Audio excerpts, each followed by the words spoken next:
ಲೈಟಸ್ಸು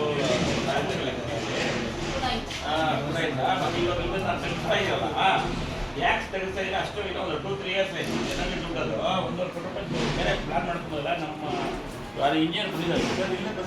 ಅದೇ ಕೊಟ್ಟು ನಾನು ಫೋನ್ ಮಾಡಿದ್ದೆ ಅವ್ರಿಗೆ.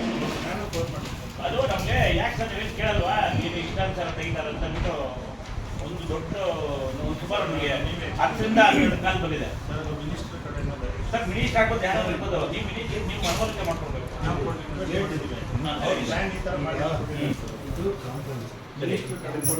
ಎಂಟ್ರೆನ್ಸ್ ಬರುತ್ತೆ, ಇಲ್ಲೊಂದು ಗೇಟ್ ಬರುತ್ತೆ, ಒಂದು ದಾರಿ ಬರುತ್ತೆ.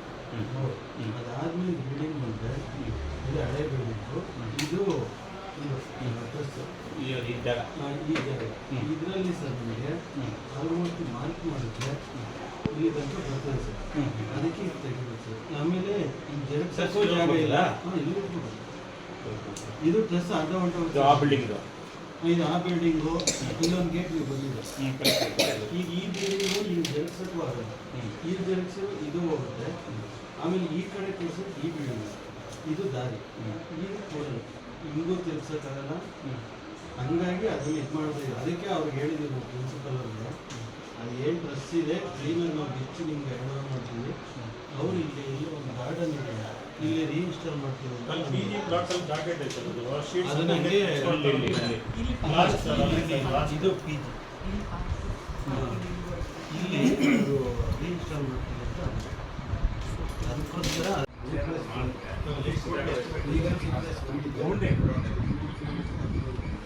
ಅದು G+1ಗೆ ಇವಾಗ 16 CR. ಅದರ್ವೈಸ್ ಎಕ್ಸ್ಟ್ರಾ ನೀವು 2 ಫ್ಲೋರ್ಗೆ ಮತ್ತೆ ಎಕ್ಸ್ಪೆರಿಮೆಂಟ್ ಮಾಡಿ ಎಕ್ಸ್ಟ್ರಾ ಅಲಾಕೇಟ್ ಆಗ್ತದೆ. ಟೋಟಲ್ ಇದು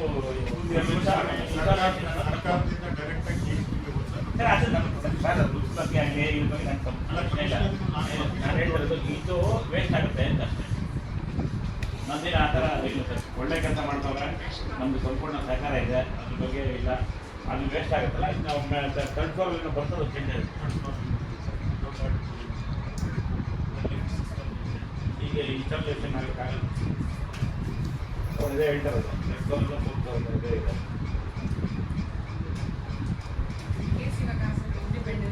ಕೋಲಾರದ ವುಮೆನ್ಸ್ ಕಾಲೇಜಲ್ಲಿ ಸುಮಾರು CSR ಫಂಡ್ಸಲ್ಲಿ 1 ಕೋಟಿಯಷ್ಟು ಇದು ಒಂದು ಟ್ರಸ್ಟ್ ಹಾಕಿ ಇದು ಮಾಡಿದರು. ಒಂದು 5 ವರ್ಷ ಹಿಂದೆ ಆಗಿತ್ತು. ಈ ಕಾಲೇಜು ಪ್ರಿನ್ಸಿಪಲ್ಸ್ ಎಲ್ಲ ಇದು ಮಾಡಿದರು. ಈಗ ಬೇರೆ ಏನು ಒಂದು ಕಾಲೇಜು ಬಿಲ್ಡಿಂಗ್ ಕಟ್ಟಬೇಕಂತ ಸುಮಾರು 16 ಕೋಟಿ ಸ್ಯಾಂಕ್ಷನ್ ಆಗಿದೆ.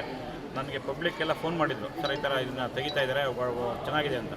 ನಮ್ಮ ಕಾಲೇಜ್ ಪ್ರಿನ್ಸಿಪಲ್ಲು ಮತ್ತು ನಮ್ಮ ಯಾರು SR ಕನ್ಸ್ಟ್ರಕ್ಷನ್ ವೇಣುಗೋಪಾಲ್ ಹತ್ರ ಮಾತಾಡಿದಾಗ ಅವ್ರು ಹೇಳಿದ್ರು, ಸರ್ ಇದಕ್ಕೆ ಜಾಗ ಸಾಲಲ್ಲ, ಬೇರೆ ಕಡೆ ಇನ್ಸ್ಟಾಲ್ ಮಾಡ್ಬೋದು, ಇದನ್ನು ಇಲ್ಲೇ ಮಾಡಿದ್ರೆ ನಮಗೆ ಬಿಲ್ಡಿಂಗ್ಗೆ ತೊಂದರೆ ಆಗ್ತದೆ ಅಂತ. ಸೊ ಹಂಗಾಗಿ ಅವ್ರ ಹತ್ರ ಡಿಸ್ಕಷನ್ ಮಾಡಿದಾಗ ಇಂಜಿನಿಯರು ಮತ್ತು ಕಾಲೇಜು ಪ್ರಿನ್ಸಿಪಲ್ ಹತ್ರ, ಸರ್ ಅದು ನಮಗೆ ಜಾಗ ಇಲ್ಲ, ಅದಕ್ಕೋಸ್ಕರಾಗಿ ಬೇರೆ ಕಡೆ ಇನ್ಸ್ಟಾಲ್ ಮಾಡ್ಬೇಕು ನೋಡ್ತಾ ಇದ್ದೀವಿ. ನಮ್ಗೆ ಬಂದು ಹೇಳಿದೆ, ಯಾಕೆ ಸರ್ ಯಾಕೆ ತೆಗಿತಾ ಇದ್ದಾರೆ ಅವ್ರು ಹೇಳಿದ್ರು. ನಮಗೆ ಏನಂತ ಹೇಳಿದ್ರೆ ಒಳ್ಳೆ ಡೆವಲಪ್ಮೆಂಟ್ಗೋಸ್ಕರಾಗಿ ಅದನ್ನು ತೆಗಿತಾ ಇದ್ದಾರೆ, ಅದಕ್ಕೆ ನಾನು ಬೇರೆ ಕಾಲೇಜ್ಗೆಲ್ಲ ಶಿಫ್ಟ್ ಮಾಡ್ಬೋದು ಅಂತ ಹೇಳಿದಾಗ ಅದನ್ನು ನೋಡ್ತೀನಿ ಮಾಡ್ತೀನಿ ಅಂತ ಹೇಳಿದ್ದಾರೆ.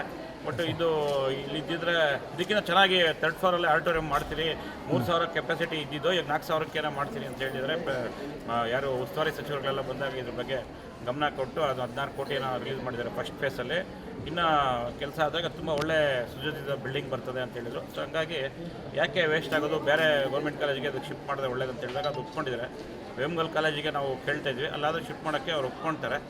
CSR ಫಂಡ್ಸೆಲ್ಲ ಏನೋ ಮಾಡಿ ರೀಇನ್ಸ್ಟಾಲೇಷನ್ ಮಾಡಿದ್ರೆ ವೇಸ್ಟ್ ಆಗೋಲ್ಲ. ಯಾಕಂದರೆ ತುಂಬ ಒಳ್ಳೆ ಇದು ಮಾಡಿಸಿದ್ರು ಕಾಲೇಜ್ ಜಿಲ್ಲಾಡಳಿತ ಮತ್ತು ಆಗ CSR ಫಂಡ್ಸಿಂದ. ಬಟ್ ಹೋಂಡಾ ಕಂಪ್ನಿಯವರು ಅದಕ್ಕೆ ನಾವು ಬಂದು ಜನ ಎಲ್ಲ ಫೋನ್ ಮಾಡಿ ಹೇಳ್ತಾಯಿದ್ರು. ಇತ್ತು ಒಂದು ಪೇಪರಲ್ಲಿ ಕೂಡ ಬಂದಿತ್ತು ಸಂಯುಕ್ತ ಕರ್ನಾಟಕದಲ್ಲಿ. ಸೊ ಹಂಗಾಗಿ ಪರ್ಸ್ನಲ್ ಇಂಟ್ರೆಸ್ಟಿಂದ ಬಂದು ಕೇಳಿದಾಗ ಬೇರೆ ಕಡೆ ಇನ್ಸ್ಟಾಲ್ ಮಾಡಿದ್ರೆ ಒಳ್ಳೆಯದು, ಇಲ್ಲಾಂದರೆ ತುಂಬ 1-1.5 ಕೋಟಿ ದುಡ್ಡು ವೇಸ್ಟ್ ಆಗ್ತದೆ, ಬೇರೆ ಕೆಲಸಕ್ಕೆ ಯೂಸ್ ಆಗಲಿ ಅಂದ್ಬಿಟ್ಟು. ಬಟ್ ಇಲ್ಲಿ ಬರೋವಂಥ ಬಿಲ್ಡಿಂಗ್ಗೆ ನಮ್ಮದು ಸಾಕ್ತಿದೆ, ಒಳ್ಳೆ ಕೆಲಸ ಆಗ್ತದೆ. ಒಳ್ಳೆ ಬಿಲ್ಡಿಂಗ್ ಬಂದರೆ ಏನಿಲ್ಲಿ 3,000ಕ್ಕಿಂತ ಹೆಚ್ಚು ಸ್ಟೂಡೆಂಟ್ಸ್ ಇದ್ದಾರೆ, ಎಲ್ಲರಿಗೂ ಒಳ್ಳೇದಾಗಬೇಕು, ಕೋಲಾರ ಚೆನ್ನಾಗಿರ್ಬೇಕು ಅನ್ನೋದು ಒಂದು ಇದು ಮಾಡ್ಕೊಡ್ತೀನಿ ಅಂತ ಹೇಳಿದ್ದಾರೆ. ಮುಂದಿನ ದಿವಸ ನಾನು ಕಾಲೇಜ್ ಹತ್ರ ಮಾತಾಡಿ ಅದನ್ನು ಶಿಫ್ಟ್ ಮಾಡೋಕ್ಕೆ ನಾವು ಅದನ್ನು ಹೆಲ್ಪ್ ಕೇಳ್ತಾ ಇದ್ದೀರಿ. ಆದರೆ ಬೇಗನೆ ಇದು ವೇಸ್ಟ್ ಆಗದಿರೋ ಇದಕ್ಕೆ ನಮ್ಮದೊಂದು ಒತ್ತಾಯ ಅಷ್ಟೇ ಇದೆ.